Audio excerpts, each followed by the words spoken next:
Okay, kausap pa rin natin si Director Renato Solidum ng Phivolcs. Yun lang, no?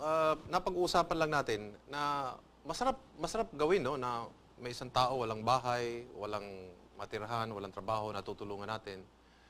Tapos, o kung ano man, ay mapalipat natin siya ng ibang tirahan, ma-relocate natin, no? Pero, pag napaalis natin, meron na namang bagong titira doon sa lugar na yun, eh.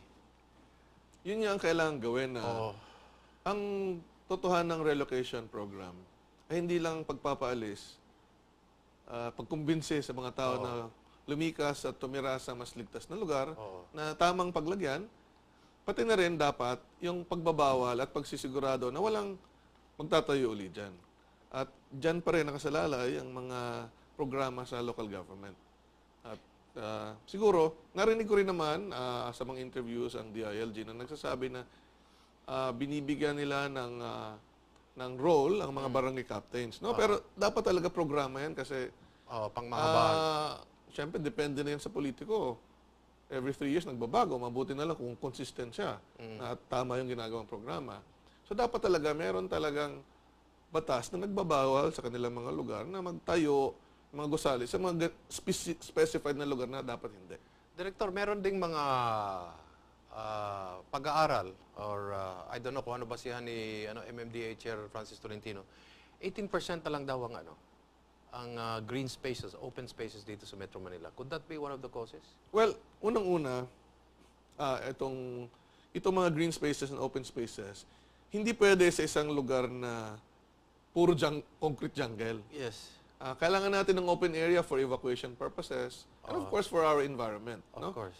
At bumabalik tayo doon sa usapin ng land use. Naalala ko dati sa Makati, nung in 2005, nagko-conduct pa kami ng simultaneous earthquake drill sa Makati Business District. Ang aming evacuation area ay parking area. Wala na mga parking area na ginamit namin kasi nga naging building. So, there must be some conscious effort to create open spaces. Sabi nga nila, these are the lungs of the city. Correct. Kunyari, yung mga puno dyan, maganda yan sa ating environment. And besides that, we need open spaces. Kasi kung puro building lang yan at magkaroon ng malakas na lindol, saan pa magkakaroon ng immediate close refuge sites or evacuation sites sa mga tao? This is the reason why tinawag nga yata dito sa Makati, ang Greenbelt is supposed to be a Greenbelt area. Pero ang Greenbelt ay naging commercial building area na. Ugarte Field has slowly been creeping commercialization of buildings na rin yan sa Ugarte Field. Yun yung kailangan. When I visited Beijing years ago, kasi malaki ang lugar ng China, Beijing, pero malaki din ang potential nila malakas na earthquake. They really have an open field na gagamitin nila for evacuation. Nandun na yung mga tangke nila ng tubig, helipad, nakalagay na yung potential kompleto na. Kompleto na. May mga building na hindi mas matibay sa lindol, na hindi babagsak. So talagang hinahanda, but open areas are needed in urban setting. Hindi pwedeng wala. Would you agree with MMDA Chair that 90% of Metro Manila was actually flooded? Well, in Ondoy, close. And dito the last one? Dito siguro malaki din, but iba-iba ang state of flooding. Yung iba kasi drainage problem. Dahil sa marami lang ulan at talagang hindi madaling bumaba yung tubig at barado pa. May mga areas naman na talagang flooded for several days. May mga taong nagsasabi, part of the blame should go to the property development, mga malls who have been blocking flood water or creating the flood waters. We have to be factual. Hindi tayo pwedeng mag-generalize. Alin mga building ang tinayo na bumara ng mga ilog. So dapat mag-specify tayo kasi mahirap magsabi. Maybe there are other buildings that are not malls or some subdivisions. Tingnan rin natin baka yung iba ay building na pag-aari ng mga lokal na pamahalaan. Hindi natin sigurado. We have to be specific. Kasi mahirap magsabi na ganoon lang. Dati daw, hindi masyadong binabaha ang Metro Manila dahil mas mabilis ang traveling time papunta sa sa Rojas Boulevard, towards Manila Bay, no? The flow of water? Yes. At yung mga creeks, buhay pa Correct. Ngayon, dahil sa dami ng tao, sa garbage, tapos marami ng semento, plus meron na tayong reclamation area dahil sa MOA, tapos MOA itself creates its own garbage, Because may mga tao dyan eh. Sa tingin ko, hindi masyadong problema yung reclamation. Hindi masyado. Hindi yan problema. Kasi It's the flow of the water. It's the flow of the water. And what is the main problem? Ang ilog, dyan nadaluyan ng tubig. Okay. Posibleng may dalang mga garbage. Kung hindi tayo maingat sa ating garbage disposal. Yung deforestation ng mga kabundukan will enhance yung siltation. Madaling ma-erode, mabungkal yung mga lupa. Yung riverbank erosion mismo. Yung sideways erosion. Dapat ba lagyan natin ng riprap all along the river area? Kasi it increases the siltation. Why aren't we doing it? Well, alam ko meron yung iba, but it has to be all the way through. Hindi pinagpapatuloy eh. All the way through. And there must be a continuous dredging. Okay. Yung dredging, hindi yan every 10 years. Dapat, you have to maintain yung passageway ng water. Okay. Dapat, dinidredge yan regularly. Hindi yan pwedeng matagal na panahon, i-dredge mo, tapos wala na naman. Kasi, mabilis ang sedimentation rate ng mga ilog. In other countries, kung saan dumadalo yung ilog, sinusunod ng mga bansang yan, ginagawa nila ng daan sa bawat kabila. May riprap sa gilid. May daanan sa kaliwa at sa kanan. Pasyalan ng tao. Pasyalan ng tao at nagiging daanan rin ng kotse. Correct. Kasi traditional, nagiging daanan dati ng barko or whatever, ng bangka, nagiging ngayon sa kotse. Correct. Sa atin dito, nagiging sa bahay, nagiging hindi sa factory. Dapat. Alam mo dito sa ating batas, pagdating sa mga ilog, meron tinatawag nating easement of buffer zone. Okay. Sa urban setting, 3 metro. Okay. 3 metro mula sa Pampang. Yes. Siguro, yun yung minimum. Kung gusto ng local government na mas malapad, mas maganda. Sa rural area, 20 meters. Sa forested area, 40 meters. But can you imagine, Director, if the entire Pasig River, there is a roadway right beside Pasig River. Ang ganda dapat. And we can create it into a tourist area na lalagyan mo ng mga ilaw, tapos pwede ka nang sakay ng Galing ako sa Brisbane, nagsalita kasi ako sa International Geological Congress. I just came Sunday. Pero I took half a day of visiting the area at tiningnan ko yung ilog. Ay sumakay ako ng catamaran. Yes. At doon sa ilog na yun, although binabaha, pero may kalsada, and then may mga park sa gilid. Yes. And people enjoy the river for their recreation and also for transport. Alam mo, maganda rin ma-develop yung Pasig River natin. Transport. Kasi, pagdating ng mga trahedya, lindol kunyari, pwede kang gumamit ng ilog. Yes. Yung mga kalsada baka may effect, nasira. Yes, yes. So, hindi lang yan, hindi lang pang disaster yan, kundi for the enjoyment. Tourism. It's a God's resource, God's blessing na pa sa atin. Other countries, France, in Paris, in England, they do that. In Germany, Amsterdam, they make use of their rivers as a form of, parang tourist attraction nila. Diyan pumapasok ngayon yung kagustuhan ng Pilipino. Ano bang gusto natin sa ating environment? No? Maliban kasi sa pag-i-impose ng government, national and local, diyan pumapasok yung ating pagiging tama o magandang citizenship na karakter. Sumusunod tayo ng tama. According to analysis daw, there are 125,000 illegal settlers dito sa Metro Manila. Along Laguna, you have 60 to 70,000 illegal settlers sa mga ilog-ilog. Yung pag-aaral kasi na ginawa, Interagency Task Force And then we have to relocate 190,000 families. Kasi hindi nga naging programa na unang bawalan. Dapat hindi dapat makasimula yan Ngayon, siyempre, ang unang contributor sa aggravation ng flood, yung mga nasa ilalim ng tulay. Nakakabara yan And of course, along the riverbank itself, sa gilid. So, it will impede the flow ng tubig.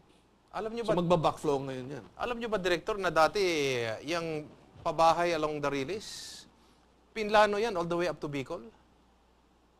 May presidente na interesadong gawing pabahay kasi may easement yan on the left side of the railroad, left and right. And there were already land developers that were being titillated in order to invest in a pabahay system all the way down to Bicol. At ibibenta ng gobyerno ang magkabilang. This is the reason why in Manila you have already the experiment. At nilipad yan all the way to Bicol. May mga opisyal na lumipad all the way to Bicol to examine this. Buti na lang hindi natuloy. Because it would have, but as it is now, we have so many illegal settlers that are... Saka alam mo, yung mga rail network, wala kang makikitang rail network system sa ibang bansa na may bahay sa gilid. Correct. Kasi danger yan eh. Kung madiskarel. That's exactly it. Sumabog. Or if you wish to expand the railway system. Maganda sana kung meron tayong rail network na maayos, kasi it will really help move people faster and more efficiently. Proposals, massive tree planting, 150 million seedlings for Sierra Madre. Ang pagtatanim ng mga puno will partly solve the issue ng siltation. Yes. And of course, mas maganda naman talaga kung may mga puno ang ating mga kabundukan kasi it will help in retrieving the water that it will eventually, kung walang mga puno, ay madaling bumaba sa mga ilog. Ibig sabihin, mas mapapabilis at mapapabigla ang mga flash flood kung walang mga puno. So dapat talaga, for many reasons, dapat inaalagaan natin yung ating environment. Yung matagal ng project na dapat noong 1975, yung Paranaque Spillway. Do you think dapat nasimula na yan? Connecting Laguna de Bai all the way down to Manila Bay? Hindi ko napag-aralan yan, pero naririnig ko yan. Well, kung sino man yung tumitingin ng flood mitigation dito sa atin, would have to look at it. Kasi, ang Manggahan Floodway nung una, dinisign niya na kung marami ang ulan sa Sierra Madre Marikina River, bago dumiretso sa paanan ng Manila, may dadaan. Iimbak muna sa Laguna de Bai. Yes. Ngayon, kung dito naman sa Laguna Rizal area, ang ulan, iimbakin muna doon bago dumiretso. Paano sabay-sabay Sabay-sabay, umuulan dito, biglang tumataas, nagsabay. At mababaw na ngayon ang Laguna de Bai. Mababaw na. So dapat tingnan ng mabuti kung may paraan na ma-drain, parang i-bleed out mo yung excess na tubig. Pero siguro, hindi lang simply i-bleed out mo. Tingnan mo rin kung paano mo magagamit. No? Yes. We have to manage the flood. Okay. It doesn't mean na ang plano mo ay wala ng baha. Imposible yun. Pero paano mo ma-manage ang baha na yung at impact hindi masyadong matindi. Hindi masyadong matindi at hindi matagal. Yung mga fish pens sa Bulacan, fish pens sa Laguna de Bai. Iba-iba ang fish pens, no? Yung sa Bulacan area, syempre, ang ilog, ang tubig galing sa bundok pababa. Okay? So, dapat hindi ma-impede ng mga fish pens or fish ponds yung tubig. Okay. So, dapat regulated yan. Okay? Sa Laguna de Bai, ang tubig dyan, paakyat naman. Okay. Hindi flowing like this, no? So, ano naman yung role ng fish pens dyan? Kung hindi yan regulated, it will lessen the volume ng tubig na pwedeng maimbak sa lake. Correct, yes. At kung hindi maingat sa paggamit ng mga fish pens, baka ma-over-fertilize, overfeed, nag-i-increase siya ng siltation. At nagfa-flood yung katabi ng mga bayan-bayan dahil doon sa mga fish pens. Nagdi-displace ngayon ng tubig, lalong-lalo na kung overfeeding siya. So, dapat regulated din yan. Hindi naman pwedeng ibawal kasi nandyan na yung malaking fish supply natin. Ano? So, dapat regulated ng tama at tama lang yung carrying capacity ng lake relative to the... Ang problema daw, ang nahihirapan daw i-regulate dyan dahil karamihan dyan puro mga konektado at mga politiko daw. Kaya siguro nga dapat magbago na rin tayo. Kaya mahirap pa maayos yung problema na yan.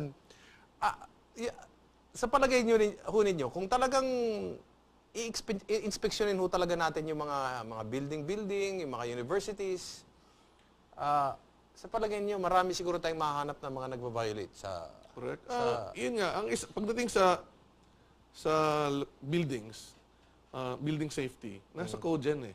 And regularly dapat in-inspect yan every year. Do you think there are creeks that have been built over by... Yeah.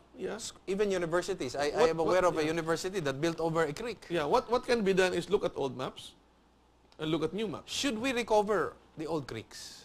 Kung kaya, maganda. Kasi dyan may problema tayo. Kasi yan yung natural flow ng tubig, di ba? And parang nagre-retain siya o nagsustore siya temporarily ng tubig na instead na masiksik at tumaas ang tubig at maging baha, nadidistribute na evenly. No? Siguro, with urbanization, mahirap na rin yan ma-recover yung iba. So, siguro pag-isipan nilang mabuti, this is an idea na makikita mo sa ibang bansa, na yung kanilang drainage system malalaki sa ilalim. Na pwede kang mag-drive sa ilalim, di ba?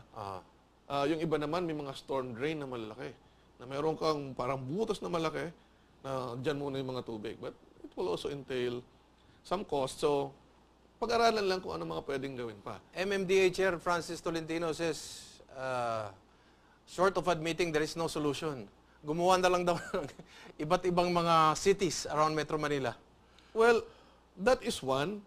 That's one solution in the long term. Na, Okay. but that is escaping the problem. Okay. Tama yon para hindi na lumala Okay. ang nangyayari sa Metro Manila. We have to develop other areas beyond Metro Manila. Okay. Now, but we still have to try how to solve and manage the problem for flood, even for earthquake. May mga solusyon yan but sinasabi ko nga, pagdating sa disaster risk reduction, hindi lang yan trabaho ng national government, ng national agency, ng private group, lahat tayo. Kasi tayo, pwedeng maging biktima. So dapat isipin ng ating mga kababayan, pwede tayong mag-aggravate, mag-contribute sa problema. Pero sana, hindi ganun. Dapat tayo mag-contribute sa solusyon. There are even suggestions to transfer the capital. Well, it's a choice that the government should decide kung if it's needed. But one thing for Metro Manila, it's part of our recommendation sa pag-aaral na ginawa namin sa earthquake risk reduction for Metro Manila, na wag i-concentrate sa Metro Manila lahat ng government agencies, lahat ng economy, lahat ng banking, dapat may mga offsite. Kasi we're putting everything in one place. Imagine, It's like baha an pa lang impacted tooth. If you really think about it, what is the hazard and which area, if that hazard occurs, will the whole Philippines be affected directly or indirectly? It's Metro Manila and a big earthquake. Flood pa nga lang tayo, but flood, meron pang discrimination between topography. Yes. Ay, lindol, wala na. Oo. So we really have to be serious about it. If not for our generation, in the future generation, kasi ito yung legacy na dapat maibigay natin Pero sa ito, mga Director, susunod tao. Gumawa tayo ng ibang mga syudad, lungsod, outside of Metro Manila, or ilipat natin ang capital. Again, I'll ask you, are we postponing the problem? Because again, based on local governance, will we not again be replicating the same mistakes? Because at the end of the day, we will be allowing again unmitigated urban migration, informal settlers again into open spaces, and the same mistakes will be Palagi replicated. ko naman hindi. Kasi hindi naman ako naniniwala na tayo bilang Pilipino o sa human nature naman, natuto tayo. We have to be adapting to the situation. And kung makita natin na may mali sa mga nakaraan, at kung gusto nating magbago, huwag na natin gayahin yon. Ang pinakamasaklap na sinasabi ng marami na kung meron tayong maling ginawa, okay na yon. Pero ang pinakamasaklap kung hindi tayo natuto sa mga mali natin, no? Meron din akong motto na learn from the mistakes of others. Okay. Kasi buhay ang pinag-uusapan di ba? So yung mga cities na nakikita ngayon, yung problem ng Metro Manila, dapat hindi mangyari sa kanila habang sila ay nagde-develop. So you're more optimistic in that I sense? think so. Kasi meron ang dami na nating information, Okay.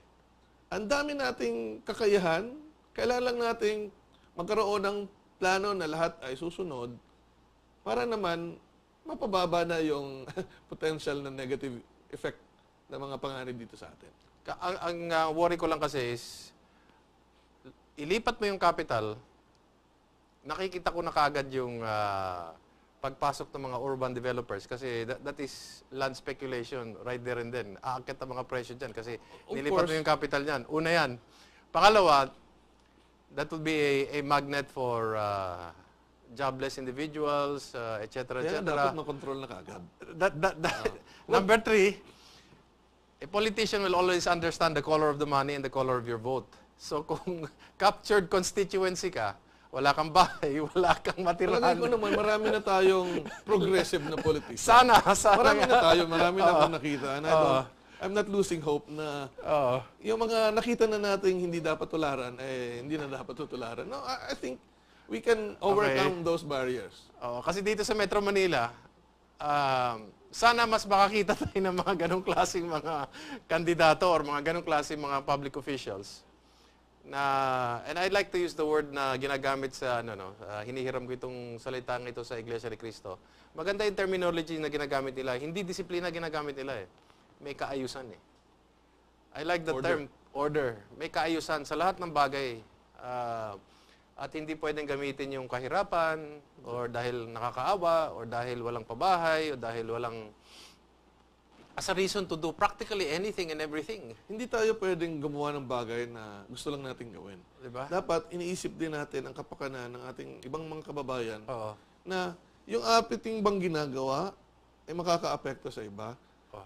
Yung aking bang ginagawa makakaapekto sa mga magiging anak-anak ko, opo. Kasi parang sakit din yan eh. Na pag hindi mo ginamot kaagad, lalala yan. So, dapat, kung meron pang paraan, panahon, ay gawin na natin. Okay. May mga tao from Negros Oriental, pinapatanong lang sa inyo, yung Lake Danao ba, is that a volcano? Yung Lake Danao, that used to be a volcano. Okay. Yung Twin Lakes. Yes, Twin Lakes, yes. No? Volcano area yan. Okay. Kaya lang, Dead, is that an extinct volcano? Dead? Or what is well, that? ibang parte dyan, mga inactive. Okay. So, hindi naman crater yung iba dyan. Okay. Yung iba kasi, yung essentially, hindi yung crater na meron lang mga deposito na nabara yung dating ilog, naging lake. Okay. So, hindi naman yan crater. And matibay yan kasi mga bato yan na nakapaligid. Kahit nung lumindol nung February, hindi naman yan natinag. So that is not a volcano, ha? Well, it's part of the volcano slope. Alin na anong volcano dyan? It's a group ng volcanoes under Cuernos de Negros o Palimpinon. Okay. Kaya medyo thermal dyan eh. Medyo thermal area din sa may Dumaguete. So, complex volcanoes yan. Marami yung mga anak-anak. Pero yung mga lake na yun, hindi yung crater. Okay. Napuntahan na namin yan kasi may isang congressman na nagpa-investiga sa amin na may mga fish kill, pero hindi naman yan. Natural na proseso yung fish kill dahil nga yung tubig habang tumatagal, nagkakaroon ng depletion ng oxygen. Pag umakyat ngayon yung oxygen sa taas na wala masyado, mamatay yung isda, no? So, there are many wonderful features ng mga hazards na na-enjoy natin tulad ng tinanong mong lake. It's part of an old volcano. Well, we'd like to thank you, no, Director Rene na lang itawag ko, Solidum dito, for sharing with us your thoughts and, very good advice and you're ending in an optimistic note. And ako naman, I'm a little guarded on that kasi hoping that there will be new batch of politicians who will see their function more in terms of general welfare rather than in terms of there being no substitute to victory. Maraming salamat at mabuhay ang Phivolcs. Maraming salamat, Erik. Okay. At wala na po tayong panahon. This has been Erik Espina, always reminding you, magmasid, makialam. Higit sa lahat po ay manindigan dahil wala pong magmamahal sa Pilipino kung hindi ang Pilipino. Daghang salamat, maayong gabi kaninyong tanan.